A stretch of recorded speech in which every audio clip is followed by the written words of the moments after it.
ఓవరాల్గా కూడా ఓన్లీ తెలంగాణ వైజ్గా కనుక మా రాష్ట్రాన్ని కనుక మేము చూసుకున్నట్లయితే బిఫోర్ సెరీకి ఆఫ్టర్కి చాలా చేంజ్ ఉంది మేడం.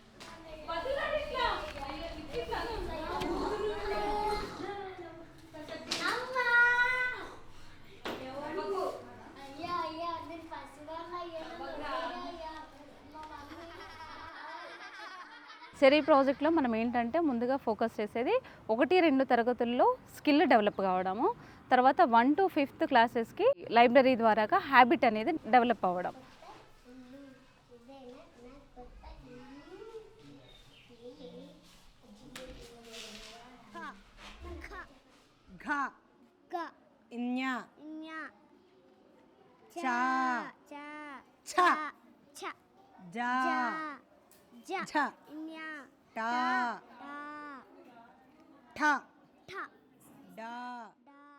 వాస్తవానికి మా స్వరూప మేడం అంటే మా కాంప్లెక్స్కు చాలా మా అదృష్టం.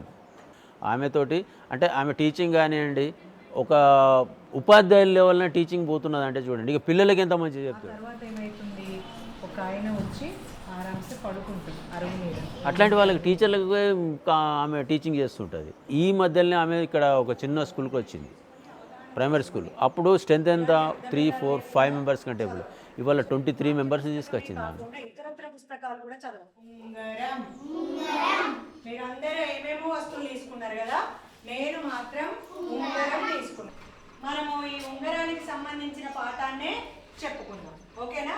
రంగు రంగుల ఉంగరం, రతనాల ఉంగరం. ఆ పదాలలో ఉంగరం అనే వచ్చిన ఆ పదం చుట్టూ గీత గీయాలి. ఈ మారుతున్న ప్రపంచంలో ప్రతిదీ పోరాటమే. అంటే ఏది అయినా ఒక కొత్తగా చేయాలి. ఒకప్పుడు మన జనరేషన్కి పిల్లల జనరేషన్కి చాలా తేడా ఉంటుంది. ఎలా నేర్పించాలి, మన బోధనలో చేంజెస్ రావాలి. సో ఇప్పుడు ఈ సెరీ రూపొందించిన ఈ సామర్థ్యాల సోపానాల రూపకల్పన కానివ్వండి, ఇవన్నీ మా బోధనను మెరుగుపరచుకోవడానికి 100% యూజ్ అవుతున్నాయి.